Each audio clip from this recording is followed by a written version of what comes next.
მარიამ ქრივიშვილი მონღოლეთის მთავრობას და საერთაშორისო საავტომობილო მიმოსვლის შესახებ შეთანხმებას მოაწერს ხელს. ქრივიშვილს ეს უფლებამოსილება კობახეთის ბრძანებით მიენიჭა.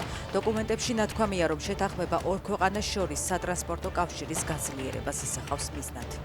ეს დღე შეგვახსენებს ჩვენს პასუხისმგებლობას თბილისის სახელმწიფო უნივერსიტეტს დავუბრუნოთ დედა უნივერსიტეტის სტატუსი, როგორადაც ის ივანე ჯავახიშვილმა ჩაიფიქრა. ნათქვამია კობახეთის განცხადებაში თესეუს დაარსების 108 წლისთავთან დაკავშირებით. კობახიძე ივანე ჯავახიშვილის იდეის გაგრძელება ტექნიკური და სახელმწიფო უნივერსიტეტების გაერთიანებას მიიჩნევს. თბილისის სახელმწიფო და ტექნიკური უნივერსიტეტების გაერთიანებაზე კრიტიკული პოზიციის დაფიქსირების შემდეგ ტყიბულის საფეხბურთო კლუბ მეშახტეს პრეზიდენტი გადადგა. მიზეზი უცნობია. ლევან ჯაფარიძე ამბობს, რომ სამშაბათს ისაუბრებს. ის რამდენიმე დღის წინ ტექნიკურ უნივერსიტეტთან გამართული აქციის დროს რექტორს დავით გურგენიძეს სიტყვიერად დაუპირისპირდა. ანაკლიის სპორტს შეუძლია საქართველოს საზღვაო შესაძლებლობები და შუა დერეფანში მისი როლი მნიშვნელოვნად გააფართოოს. ნათქვამია ევროკომისიის კვლევაში.